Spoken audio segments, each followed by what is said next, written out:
Olá, pessoal. Eu sou Patrícia Morgado, psicóloga, e esse é o meu podcast Socorro, eu tô exausta. Bom, esse podcast ele vem a partir de reflexões e pensamentos meus, na verdade de uma irritação sobre a solidão de lidar com a exaustão e não ter com quem falar sobre isso. E parecer sempre reclamona, porque tá sempre no limite ali, no limiar do que é possível ser feito, do que é cobrado de você, da culpa de não conseguir fazer. E por isso eu resolvi abrir essa discussão para todas vocês, para todo mundo e para mim, principalmente também. E hoje, o episódio de hoje, a gente vai falar um pouquinho sobre o conceito de exaustão.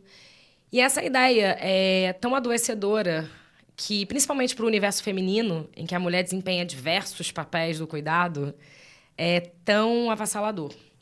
E para isso, eu chamei a Brenda Sarcinelli, minha querida amiga, psicóloga, mestre e doutora pela UFRJ em psicologia.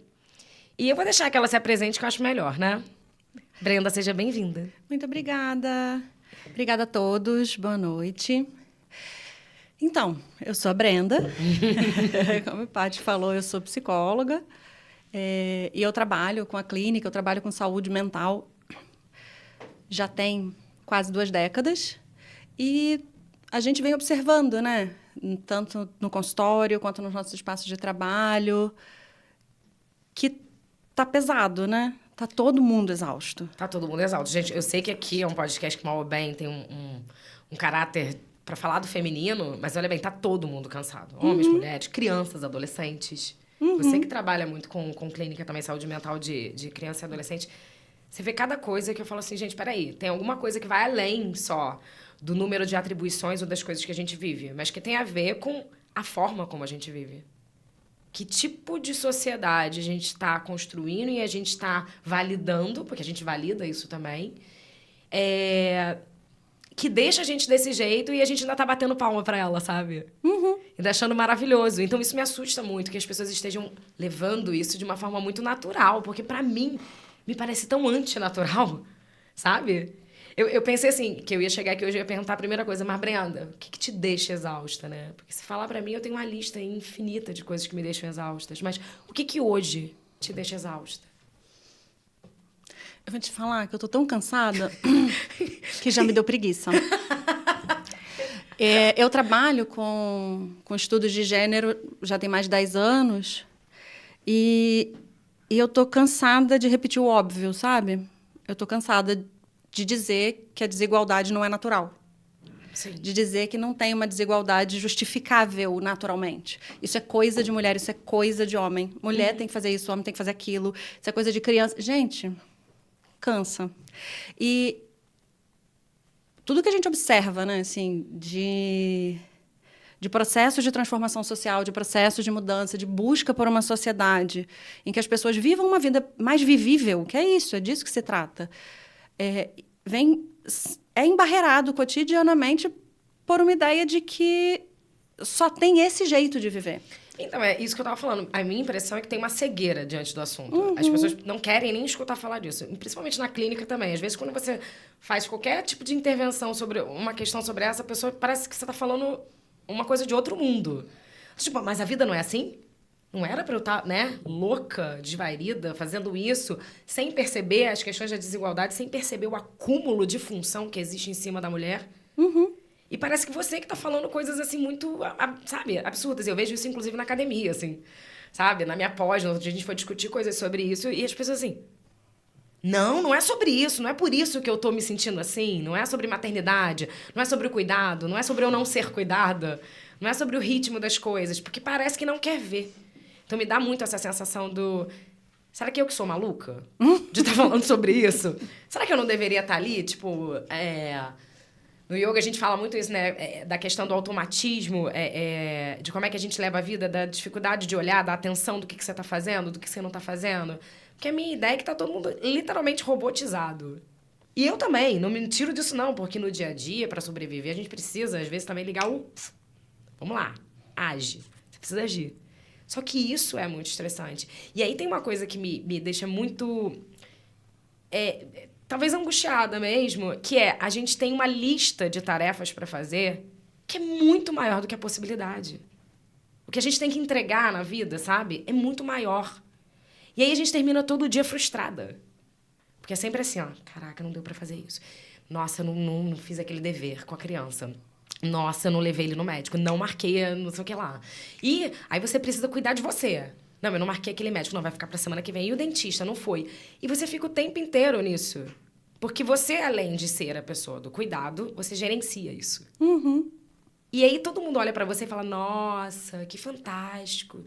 Que mulherona, né? Eu detesto quando a pessoa fala assim, ai, Mulher Maravilha, e nananã. Eu falo, gente, eu não sou nada disso. Gente, a Mulher Maravilha é uma princesa com superpoderes. Exatamente. Quem me deu algum superpoder? Quem me fez princesa? Nem princesa, nem superpoder, nem nada. Herdeira de um... Ela é semideusa, ela é herdeira de um clã e ela tem superpoderes. Superpoderes, ela tem o laço da verdade. Olha, não me deram nada disso. Nada me jogaram disso, na arena e não falaram, me chama se de vira, Mulher Maravilha. Inclusive porque eu não tenho aquele traje. Não, nem não o tenho corpo nada daquele traje. Exatamente, eu não tenho nem o corpo do traje, eu não tenho aquele traje, eu não Gente, tenho eu não nada tenho daquilo. 1,80 m da atriz. Então, quem dirá o traje? Eu não tenho porcaria nenhuma daquela e ainda falam assim, não, que nossa, porque as mulheres... Aí fazem essa analogia e isso me deixa um pouco irritada. Porque eu acho que a gente banaliza a exaustão em que a mulher é colocada. Naturaliza isso como se fosse um papel dela. E não, assim, eu não acho que seja. E cada vez mais as pessoas passam por um isolamento social, cada vez mais cada um vive a própria vida. Rede de apoio, vincularização, aldeia, né? Aquele papo do, ai, crianças, família, tudo aldeia. Não tem nada mais disso. Só que a gente tá tendo que fazer as pessoas sobreviverem. Sim. Filhos, familiares, pais, aí tem a questão, né, dos pais que ficam idosos, aí você cuida também, e etc e tal. E é uma realidade que é muito desigual, né? A gente estava conversando quando você me convidou, é um super prazer estar aqui com você. Tá aqui com a equipe toda. Gente, a gente já fazia isso em casa, tá? Eu só quero deixar isso claro. A gente só veio aqui agora para formalizar esse tipo de coisa. E aí você pergunta, mas o que você acha, o tema, como é que a gente trabalha? E a primeira coisa que me veio, eu mandei para você por texto, né? Faixa reversível só na ida. Você me mandou isso e depois você não falou nada para você ver como é que são as coisas. Ela mandou isso e ficou no ar. Eu falei... Gente, e aí vou explicar por que a exaustão me fez pensar nisso. Quando eu morava no Rio, eu tinha que me deslocar em direção ao centro da cidade. Eu morei no Rio 25 anos e, ao longo da minha vida, eu me desloquei para o centro da cidade, depois voltando para casa, me afastando do centro, de vários bairros. Morei na Zona Sul, morei na Zona Norte, me desloquei com mais de 1 hora de distância do centro da cidade regularmente. Então, quando o carioca se desloca para o trabalho, para o centro do Rio, se desloca no sentido, né, do fluxo para o centro, existe uma série de mudanças no trânsito em que as faixas de trânsito são todas dirigidas, ou a maior parte delas dirigidas, a maior parte, lógico, para o centro da cidade. Porque você tem que chegar no trabalho na hora. Sim. E aí você tem que sair do trabalho na hora do rush. Mas não tem faixa reversível para voltar para casa. Então, você só tem que chegar no trabalho. Você não tem que voltar para casa para descansar de forma rápida. Cara, nem tinha pensado nisso quando Ninguém você mandou o pensa texto, nisso. cara. Então, a nossa vida, a nossa sociedade se organiza para o trabalho. Para que a gente seja eficiente para produzir. Exatamente. Mas não para descansar, não para ir ao cinema, não para voltar rápido para a família, não para cuidar dos filhos. É o imperativo da produtividade. É o imperativo de produzir, de ter que fazer mais. Com a ideia de que cada um tem que fazer por si. Isso está se infiltrando e está cada vez mais presente no nosso cotidiano. Na nossa realidade. A ideia de que a gente é capaz de viver e de ter sucesso exclusivamente pelo nosso esforço. E é isso, a Mulher Maravilha é herdeira, é princesa, tem superpoderes. E não tem nada a ver com a mulher de verdade. Eu não Ela uso a tem mulher um real, avião mas... invisível que não responde à torre de controle. Olha, te levaria pro centro rapidinho, amiga. Super rapidinho. E me levaria de volta para casa super rapidinho. Super rápido. Eu ia conseguir chegar em casa a tempo de fazer ginástica. Olha, de ir pra academia. Não, é uma coisa que eu yoga. fico pensando também. Eu fui falar alguma coisa essa semana do olho, assim. Não, minha sobrancelha está ficando rala. Ok, aí você pode usar um creme, tal coisa. Aí a pessoa te dá toda uma bula do que você vai fazer. Eu olhei pra cara da pessoa e falei... Tá, e onde é que eu vou enfiar tempo pra fazer isso? Cuidar da pele, cuidar do cabelo, tomar um banho. Gente, eu só quero tomar um banho, sabe? Um banho e que não tenha ninguém falando, gritando, de preferência quando meu filho dormiu pra poder fazer isso. E sentar alguém no trabalho mandando mensagem no WhatsApp. Eu falei, se a gente pensar em cada coisa que tem uma demanda pra ser resolvida, né? Aí eu fiquei pensando na minha sobrancelha. Eu falei, gente, eu vou ficar sem sobrancelha, que se dane. Eu não vou ficar passando creminho na minha sobrancelha porque vai cair a porcaria dos meus pelos com a idade. Porque se eu for ficar pensando em cada coisa que isso demanda pra mulher, eu tenho 40 e tantos anos e as coisas vão começar a acontecer e é sobre isso. Mas não dá, não vou dar conta. E aí a gente tem que ter algumas prioridades, sabe? Porque a forma que a gente também é cobrada, né? Porque a mulher tem a questão da estética, vai envelhecer, vai ficar como que homem de cabelo branco é charmoso. Mulher de cabelo branco não se cuida, desleixada ela, né? Como ela é desleixada. Então, assim, se a gente for atender a todas as demandas que surgem... Nossa, mas você é tão nisso, vai lá, faz isso. Não dá. Não consigo. Então, eu penso, às vezes, que eu tô no meu dia a dia tentando minimamente manter ali o mínimo, sabe? O trabalho, a comida, a casa num estado possível de ser transitado, né? Eu gosto de estudar, e aí você também tem que escolher seus hobbies. Ou eu estudo, ou eu vou pra academia, ou eu vou fazer meu yoga. Não dá. Como é que você vai encaixar tudo que você gosta? E a gente passou por uma transformação nas últimas décadas em que a ideia de uma classe média, em que uma pessoa trabalha para sustentar uma família, já não banca. Não. Então, as mulheres reivindicaram, desejaram autonomia, conquistaram o direito a estudar, a estar no mercado de trabalho. Todas as mulheres têm CPF. Isso só se tornou obrigatório no início desse século. Na década de 90, as mulheres não eram obrigadas a ter CPF, porque elas podiam usar o CPF dos seus maridos. Então, só com esse Código Civil atual é que a gente tem esse passo em relação aos direitos efetivos das mulheres. Com essa conquista, o nosso sistema de produção ele é muito eficiente em cooptar. Né? Com toda essa conquista, com toda essa inserção das mulheres de classe média e das mulheres ricas no mercado de trabalho, as pobres sempre tiveram que trabalhar. Exatamente, as pobres sempre trabalharam. O que aconteceu? O custo de vida acompanhou isso. O crescimento. Assim, se uma pessoa pagava a vida de uma família, hoje em dia não paga mais. Então, a ideia de que você vai ter independência financeira por si mesmo é uma ilusão para a enorme maioria das pessoas. Sim. Você ter famílias em que uma pessoa trabalhando paga as contas de uma forma em que as pessoas vivem com uma certa dignidade e conforto é para quem ganha muito mais. A média salarial brasileira não chega a R$3.000. Gente, você fez eu pensar agora que realmente, gente, eu preciso arranjar uma aldeia, porque eu tô ferrada. Porque lá em casa só sou eu. Aí eu pensando assim, gente, será que é por isso que as pessoas falam pra mim, vai casar, vai ter... Né?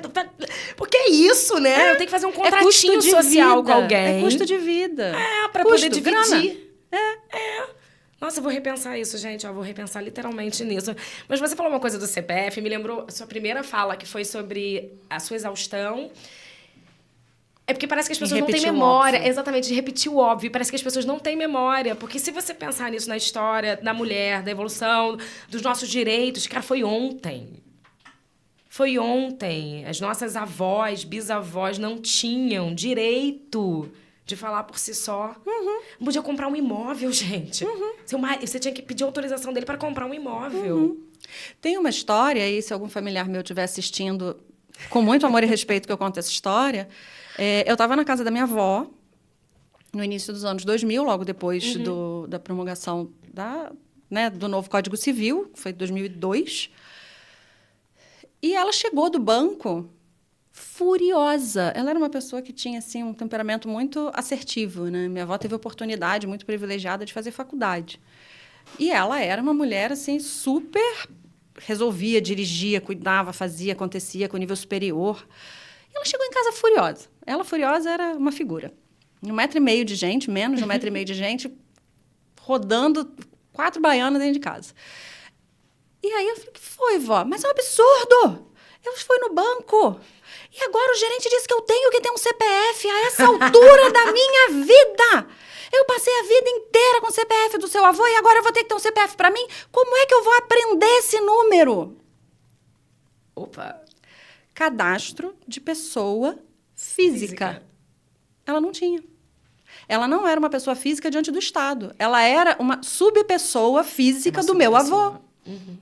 E ela ficou indignada. Então, tem um nível disso que passa pela forma como a nossa sociedade se organiza como modo de produção, se organiza como modo de reprodução, porque a gente vai fazer o quê? Vamos parar de reproduzir? Não. E aí a sociedade acaba. Às vezes eu juro que eu fico com esse sonho, cara. Eu falo muito isso com a minha família, com a minha irmã, então eu falo assim, gente, por que a gente não, sabe, corta tudo, acabou, não vamos ficar 10 anos sem reproduzir? Porque a gente tá fazendo um monte de cagada uma em cima da outra, sabe? Vamos dar uma segurada nisso? Agora, quando você fala dessa coisa do cadastro físico, né? É engraçado dessa subcolocação. Essa subcidadania. Exatamente, uma subcidadania. Que a sua avó ali estava ali indignada da subcidadania dela. Não, ela estava indignada de ser obrigada à cidadania. Uhum. Porque ela estava tão acostumada àquele modo de ser. E aí eu vejo por dois lados. Um é essa questão das pessoas não reconhecerem que esses direitos foram adquiridos há pouco tempo e parece que agora ninguém quer discutir sobre nada. Uhum. E se você discute, essa feminista, mimimi, nananana, você não pode discutir sobre isso, porque é um mimimi do caramba, é um blá, blá, blá, e não é sobre isso. A gente tá falando sobre uma transformação cultural, social, de uma relevância enorme, e que tem que ser discutido, e que parece que parou ali, conquistou isso. Aí jogaram as mulheres num picadeiro, sabe? O que é isso? Deram para ela uma cidadania, mas junto com isso não tiraram as obrigações dela. Não redistribuíram as obrigações. Não redistribuíram nada. Ela saiu do espaço interno para o espaço social. Só que ela continuou com a responsabilidade do espaço interno e foi para o social. Uhum. E aí ela ficou com duas coisas. Duas não. 350 zilhões de coisas nesse espaço e não redistribuiu nada. Aí, vou escutar de um monte de cara falando, mas eu ajudo aqui. Não. Gente, não é sobre isso, tá? Não é sobre isso. A gente tá falando sobre o que tá ali. A frase é que não são todos os homens, mas é sempre um homem. É sempre um homem. E a questão toda homens. Continua sendo. E a questão toda é como isso fica muito apagado. Eu escuto de mulheres assim, poxa, mas meu marido me ajuda em casa. Eu falo, qual foi a última vez que o seu marido levou o seu filho para tomar vacina? Ou que ele se preocupou em olhar a caderneta e perguntar... A gerência. A gerência da coisa é toda da mulher. Não é lavar louça, é gerenciar. Não, meu marido que vai lá e faz as compras. Ok, quem fez a lista, quem tá não sei o quê, quem tá preocupada de como é que isso vai funcionar. Só que aí a mulher, ela tem que ter sucesso, porque aí ela foi pro social. Ela tá lá no mercado de trabalho. Ela foi pro social e ela fala, eu tô aqui, eu sou capaz, eu quero ter sucesso. Mas como é que ela vai fazer isso? Eu tive uma professora durante o mestrado e ela disse uma coisa que eu nunca mais esqueci, né? Assim, eu descobri que eu era feminista no mestrado, inclusive. Sempre é tempo, gente, não desistam. Vamos lá, enlightening. Vamos abrir as nossas mentes.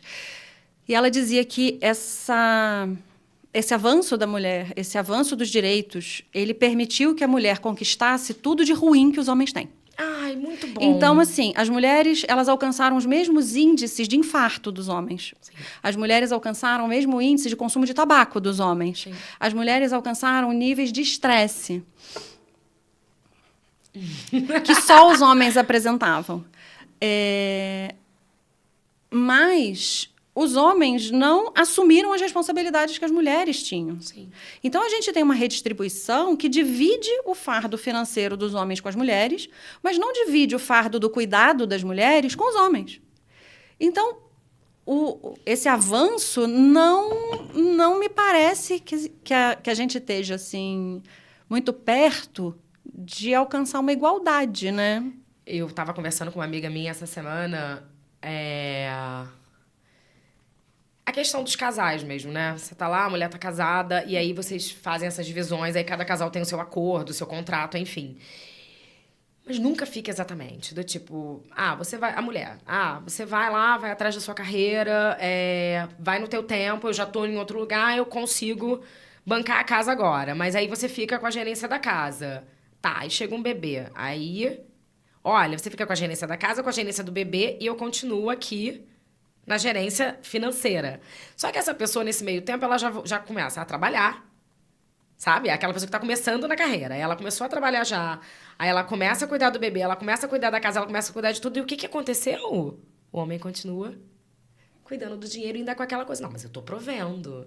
E a mulher nesse lugar de culpa, de encolhimento. Porque a mulher, ela fica num lugar de encolhimento.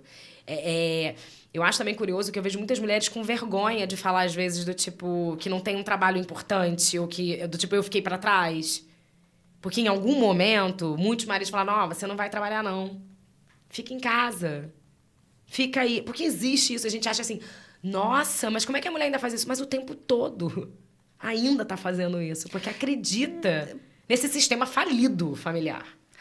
Tem uma dinâmica que, retomando um pouquinho, né, que impõe essa questão da gerência à mulher. Desde a educação diferenciada dos meninos e das meninas, a educação para o cuidado, ela é das meninas. Eu tenho uma paciente que tem uma filha da idade do meu filho, pequenininhos. E ela estava me dizendo que ela comprou um presente para a filha dela, num site desses internacional de compras, e era um conjunto de eletrodomésticos de cozinha cor-de-rosa. E eu falei, nossa, o meu filho adora.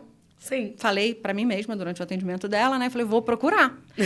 Terminou o atendimento, eu pego várias dicas, assim, secretamente com meus pacientes. Eles falam coisas, eu falo assim, nossa, depois eu vou procurar. Acho que eu também. Fui lá, procurei, ela me disse qual era o site, qual era o produto, né? Achei. Tem rosa e vermelho. Não tem aquele produto com as cores típicas de um presente para meninos. Mas o meu filho adora a cozinha. Sim.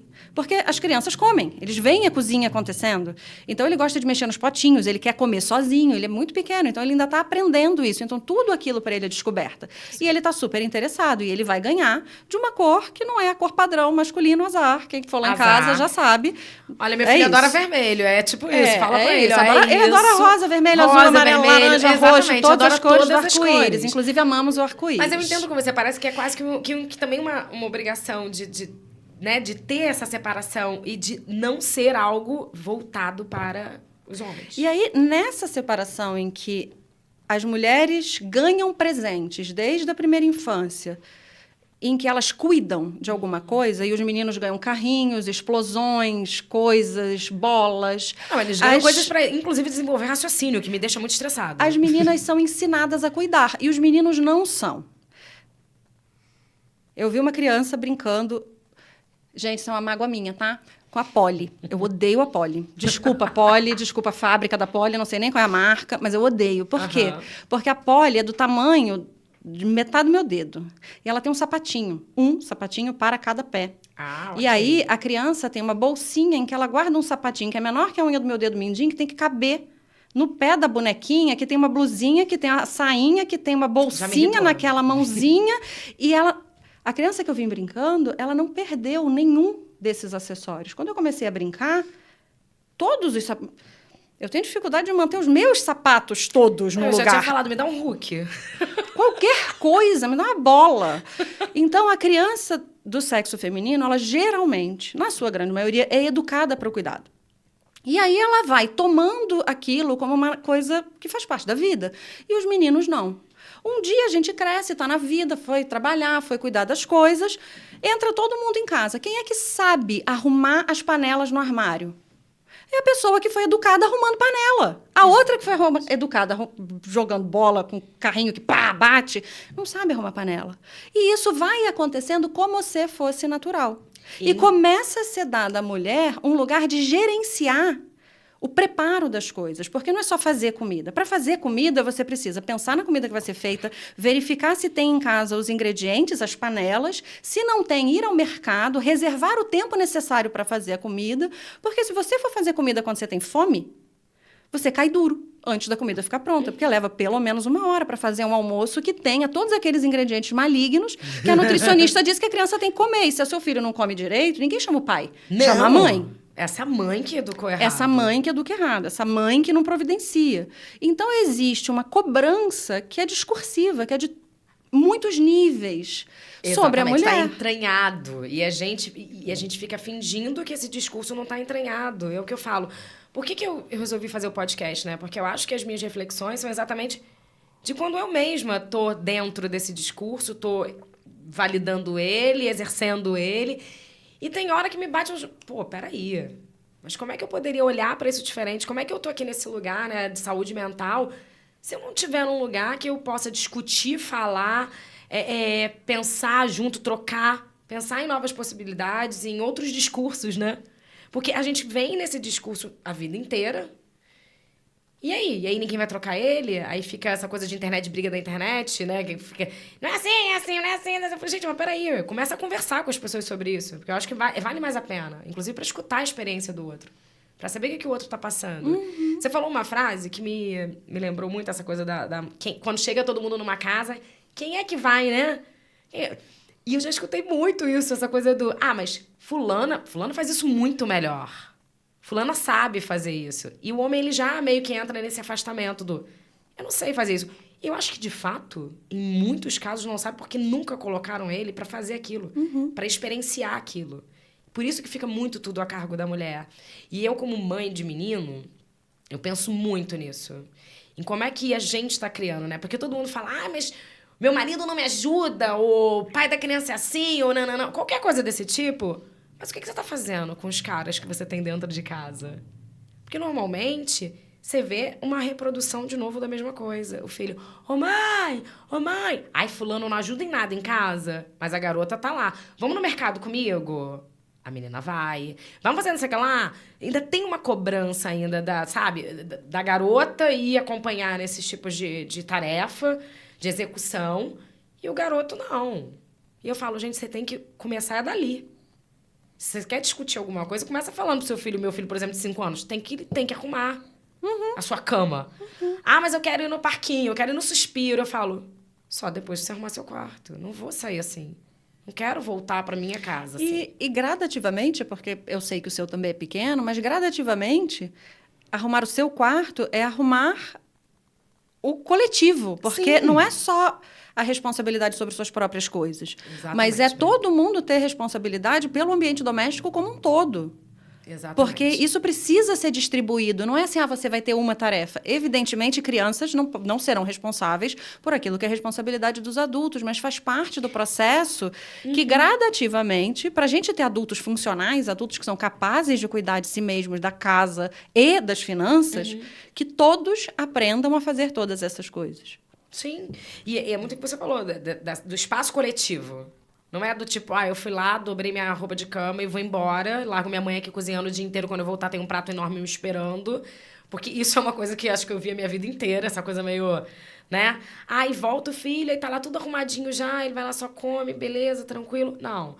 Cara, isso aqui é um espaço coletivo. Eu sempre falo pro Caio, olha, eu não sou sua funcionária. Nós vivemos juntos, né? Nós estamos vivendo juntos aqui. Isso aqui é meu e seu. Você não gosta? Ele adora quando a casa é cheirosinha, uma delícia. Mas, cara, aprenda a fazer isso de agora. E aí, eu acho curioso que eu lembrei também de uma fala que eu escutei esses dias, do tipo, meu filho vai pra faculdade, mas eu vou ter que ir lá, de 15 em 15 dias, pra lavar uma roupa pra ele, pra fazer... Eu, assim, sabe? Tipo, oi. Por quê? Ir pra balada, ele consegue, né? Gente, consegue dirigir, consegue usar esponja. Quem dirige tem que saber a relação entre esponja, sabão e água, gente. Precisa.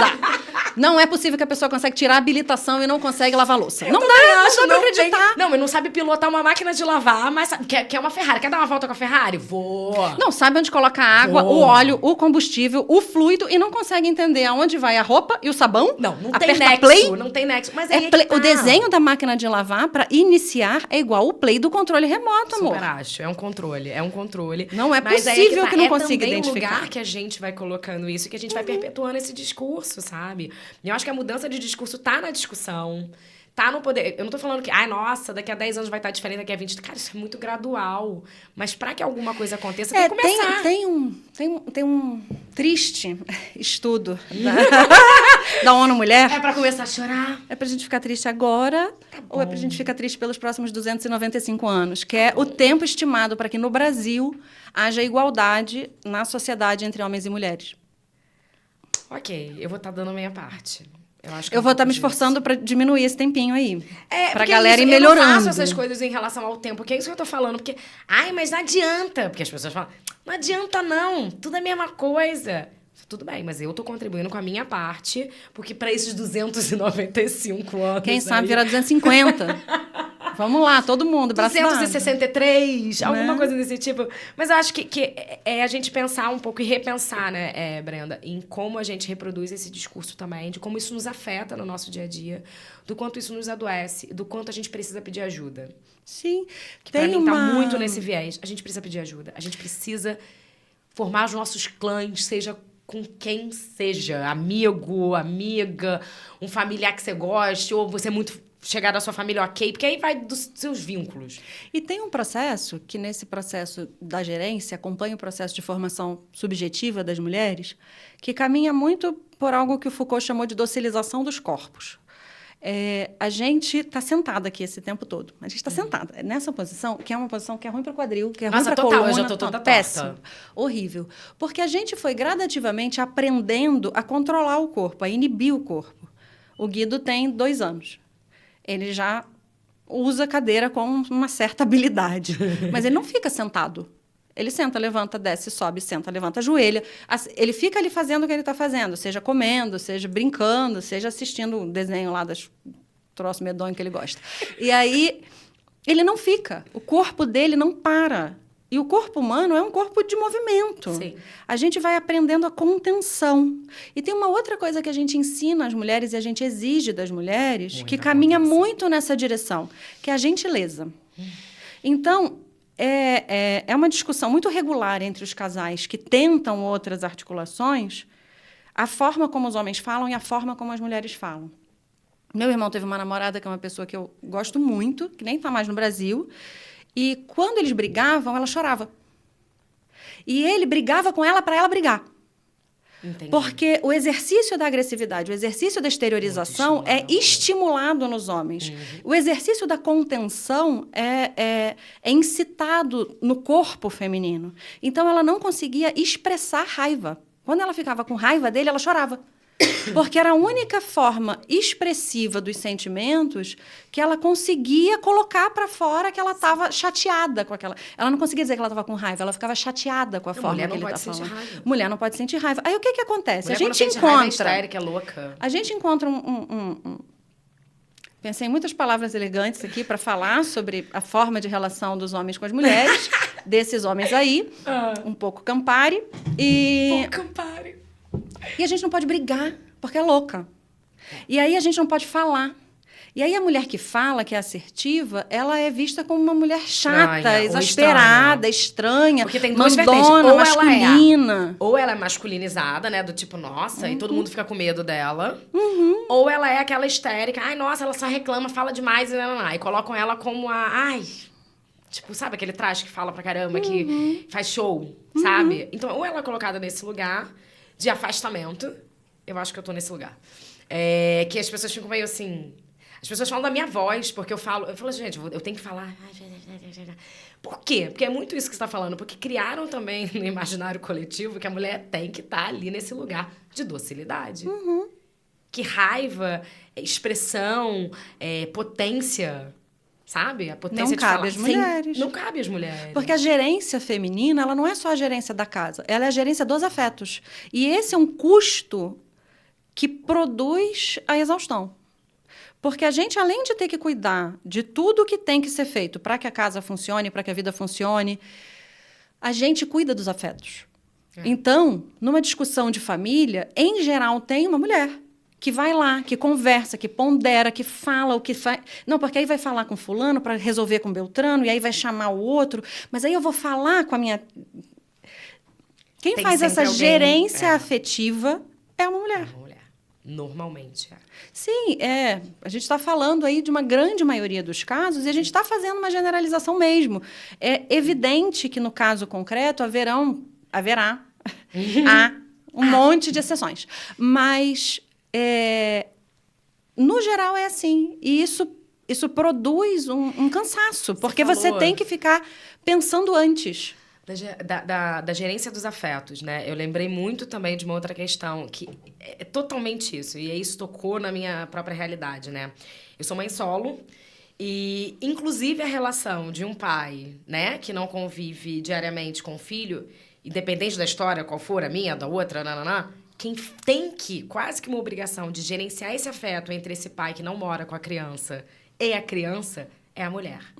E se você não faz isso, você ainda está tentando afastar o seu filho do abençoado de Jesus, entendeu? Sim.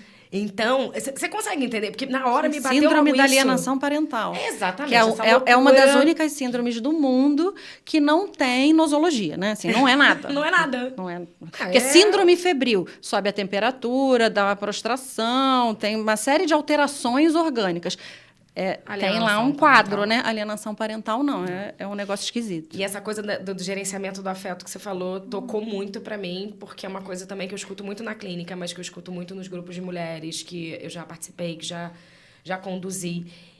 É muito complicado você ter que ficar como nesse lugar. Isso é muito desgastante. E eu não tô falando só, no meu caso, que sou mãe solo, eu vejo casais que o pai fica nessa de... Não, mas aí com ele eu tenho que fazer... Mas com ele porque ele não é o pai da criança? É como se tivesse que cuidar do cara também, do filho, e como essa relação acontece. Porque mulher tem mais jeito. Aí eu escuto isso, né? Sabe falar. Mulher sabe... Você tá com algum problema na fala? Que minha vontade de falar... Que é o telefone de uma fono? Você quer fono? Eu tenho fonos maravilhosas pra você, entendeu, criaturinha? Porque eu acho muito incrível, porque no final das contas é depositado na gente e a gente vai pegando a função. Ninguém tá ali pra fazer ela também. E a gente fica naquela, não, mas aí é minha obrigação estar nesse lugar do cuidado, então eu tenho que fazer. E aí você acaba fazendo. Se a gente conseguisse que as pessoas realmente pensassem nisso de forma consciente, já tínhamos avançado. Porque muitas vezes a gente observa isso acontecer e as pessoas não se dão conta de que estão fazendo isso. Eu tenho uma paciente que ela é casada há 7 anos, ela é formada em Direito e ela quer fazer concurso público. Ela está muito cansada, porque estudou anos, parou, não sei o quê, pandemia, muitas dificuldades. E aí o marido dela provê, ela tem uma renda pequena de trabalho, mas ela quer passar num concurso desses concursos maiores do direito, né? Defensora, alguma coisa assim, dessas coisas, que ganha melhor. Uma coisa bem que ganha tchá. E ela tem essa possibilidade de carga horária para estudar. Mas aí a mãe dela precisa que dirija, porque a mãe dela não dirige. Aí quem vai dirigir para a mãe dela? Aí tem que fazer uma obra no apartamento do avô, que era do avô, que faleceu. Aí alguém tem que ir ao apartamento e alguém tem que dizer o que tem que ser feito, porque aí a mãe e a tia vão pagar. E aí o marido não marca os próprios médicos porque ele fica angustiado, então ela tem que marcar.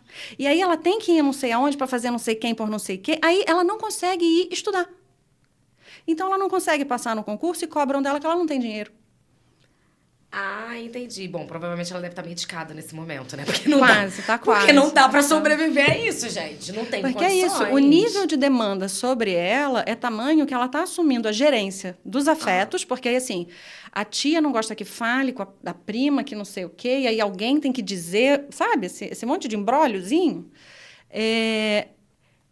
E fica em torno dela manter o vínculo de relações familiares. Vai ter uma festa. Quem é que vai organizar a festa? Ela. Nossa. E aí a festa, assim, antes era o núcleo familiar da mãe. Agora o núcleo familiar se dispersou. Os primos casaram e tem a família de origem.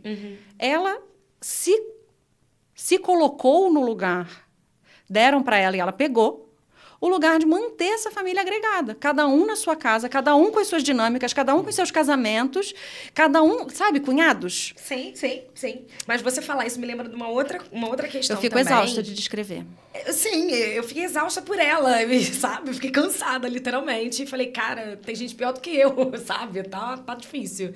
Mas você falando isso me fez lembrar também de uma outra discussão, porque isso tinha que rolar outro podcast, na verdade, que é...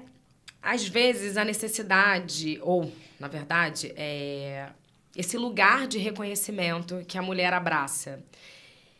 Eu já escutei isso várias vezes na clínica também, em textos que eu leio, enfim.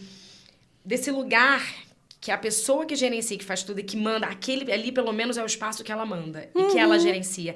E que isso confere um lugar para essa mulher.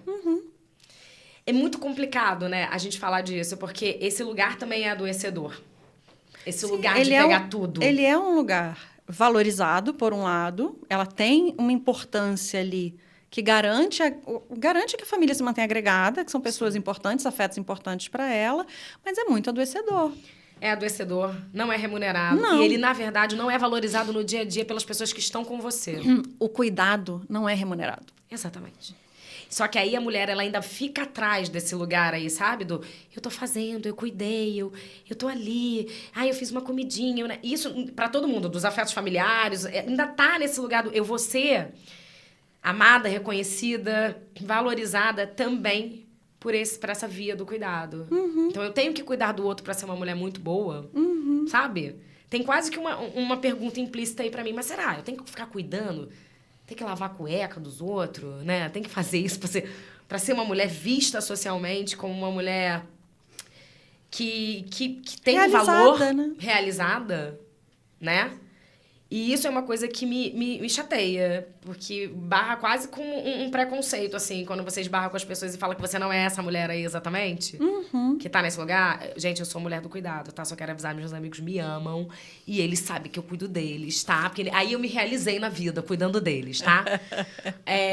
Mas, no geral, isso também é visto como uma coisa meio assim, como, nossa, que desgarrada. Né? E aí eu acho que exatamente o contraponto disso é a mulher que fica correndo atrás desses lugares, desse gerenciamento que se coloca. Eu é que vou fazer isso aqui, eu é que vou fazer aquilo ali. Com cuidado com criança, então eu vejo muito isso, sabe? Em questão de parentalidade. Existem um pai e uma mãe ali. A criança fala um ai, o pai tá do lado, o pai não se move e a mãe sai correndo e naquele... cara, fala pro cara, levanta daí, olha aí seu filho, Sim, faz favor. Não deveria ser necessário falar para o cara. Exatamente. Ele porque ela também tá gerenciando criança. fazendo isso, né? Ela também tá ali gerenciando aquele cuidado ali naquela hora. E eu acho que são tantos caminhos, assim, que a questão do cansaço, eu acho que eu vou pirar com esse tema, na verdade. Porque são tantos caminhos que a gente pode enveredar, né? Tinha tanta coisa que eu queria falar que a Brenda me deu uns cortes, eu vou falar a verdade, tá? Ela me deu vários cortes porque eu queria falar sobre o imperativo do desempenho, produtividade tóxica. Gente, mas você vai ter muitas oportunidades. Não é só hoje. Continuaremos, voltaremos. Voltaremos, em breve. Mas eu acho que eu queria trazer hoje com você exatamente essa leitura do que é, né, esse estar exausta. De exatamente perceber que a exaustão ela não é um discursinho. Não, existe um imperativo de produção. Exatamente. Existe um imperativo de produção e um imperativo de produção sozinho. Você tem que ser um sucesso pelo seu esforço. E aí o querido Tina Han meu Deus, é maravilhoso falando sobre isso. Que você agora é um empreendedor de si mesmo. Ele é maravilhoso, gente. Eu trouxe os 3 livros, os primeiros que eu li dele, que pra mim foram os mais reveladores. E quando ele fala isso do você é empreendedor de si mesmo, aí primeiro você começa a ler e você fala assim, mas não é isso agora, né? Aí daqui a pouco ele vai sentando o pau no negócio e vai falando assim, meu Deus do céu, eu sou escrava de mim mesmo. O sistema de acumulação de grana mesmo, o sistema de acumulação de dinheiro, ele se apropria do nosso esforço. Sim. E a gente não lembra e não se volta para isso, né, assim, com muita frequência, mas a própria capacidade de pensar depende de que você esteja descansado. Então, como é que eu penso a sociedade em que eu vivo? Como é que eu penso a minha inserção política nessa sociedade? Como é que eu penso a minha participação numa reprodução social da desigualdade, por exemplo, na educação dos filhos, no meu trabalho, o quanto eu pago aos meus funcionários? Se eu estou o tempo inteiro exausta, imaginando que eu preciso de cada vez mais. Então, eu preciso me esforçar mais. A média de sono das pessoas no mundo diminuiu ao longo dos anos. As pessoas dormiam mais. Eu não sei se todo mundo reparou, mas o Jornal Nacional, ele está cada vez mais tarde. Não, ele era 8, não era 8h30, gente. Ele era muito mais cedo. A novela das 9, a novela das 10, era a novela das 8. Então, a gente está sendo convocado a dormir cada vez mais tarde, ficar cada vez menos descansado, produzir cada vez mais, até mais tarde. Sim. Com menos tempo para o repouso. Como é que a gente pensa sem estar descansado? Como é que a gente cria uma criança? Como é que a gente cria um adolescente se ele tem o horário da escola, o horário do treino, o horário do inglês, o horário dos... Não, me dá um pouco de nervoso também. Eu fico cansada pela criança. Eu fico exausta porque a criança e o adolescente, eles precisam de tempo à toa. Ai, mas ele vai ficar à toa? Não, e é engraçado, porque, inclusive, eles precisam entender o que é o tempo de não fazer nada. Eu falo muito isso com meu filho. Mãe, o que eu vou fazer agora? Eu, nada. Mas o que é fazer nada? É isso, nada. Porque senão, ele já tá tão no ritmo dessa coisa do tem que estar fazendo alguma coisa. Eu falo, para, eu tô aqui adoecendo por isso e faço um esforço danado, medito, faço yoga, pra tentar exatamente... É pra não fazer nada, tá fazendo alguma coisa. Exatamente. Não, e quando eu me percebo fazendo isso, tipo, criando uma agendinha pra não fazer nada, eu falo, tá errado. Tá errado. tá errado, eu não vou fazer nada. Eu acho que a gente tem que encerrar, mas não tem problema não. Porque eu queria falar algumas coisas só, rápido, pra gente encerrar. Brenda, eu amei bater papo com você. Você sabe que eu amo. Eu te amo, amiga. Eu te acho incrível. Desde o primeiro dia que eu te vi, eu falei, caramba, essa mulher é sinistra. E aí a gente virou amiga e eu tenho um enorme prazer disso. E das nossas famílias também se adorarem. Gente, eu vou falar duas coisas. Assim, primeiro, os livros que a Brenda mostrou. Cara, são livros que eu amei, eu indico, super indico. O primeiro que eu li, acho que foi esse, um livro muito doido, falando Em Busca de um Outro Tempo. É mó viagem, porque fala sobre exatamente tempo. Mas que tempo, né? É isso que você acabou de falar do Jornal Nacional. Que tempo? Mas como é que eu vou fazer isso? Tempo de festa, ele vem com essa expressão tempo de festa. Tempo de festa é aquele momento que a gente enche de cachaça e quer morrer porque quer esquecer o que viveu durante a semana. E então tem reflexões muito interessantes, eu super gosto. Sociedade do Cansaço é maravilhoso. Maravilhoso, aí é um clássico, todo mundo conhece. E esse aqui também foi muito interessante. Sociedade Paliativa, a Dor Hoje. Muito bom. Eu tenho outros dele também, depois eu vou trazendo. Mas eu tô apaixonada por esse livro aqui, da Marcela Ceribelli, que é, de alguma forma, né, gente, tem a ver com o podcast Despertar da Mulher Exausta. Eu uso muito nas minhas aulas de yoga, enfim, várias coisas. Acho que tem textos incríveis, muito legais. E esse aqui é da minha querida Brenda. Esse é o livro dela... Que maravilhosa, Identidade, Psicologia e Gênero. Quem quiser, só entrar em contato com ela. Eu vou deixar... Ou na Amazon. Ou na editora Apres. Ai, olha que linda! Eu não sabia disso tudo, então, né? Ela mesma aí, por favor. Então, vocês podem entrar em contato ou procurar na Amazon, do jeito que vocês preferirem. Mas, de qualquer forma, eu vou deixar os contatos dela também. A Brenda também é psicóloga clínica, eu também, então... Estamos aí para falar, para cuidar, para pensar, repensar, refletir. E eu acho que, principalmente, para se divertir. Eu vim para cá para me divertir. Então, muito obrigada, muito obrigada. Obrigada, minha equipe maravilhosa, produção! Yane Perecer! Obrigada pelo estúdio, por toda a ajuda e por todo o incentivo. Obrigada por todas as pessoas que me cercam e fazem eu acreditar que é possível, porque às vezes eu juro pra vocês que eu não acredito. Beijo! Tchau, tchau!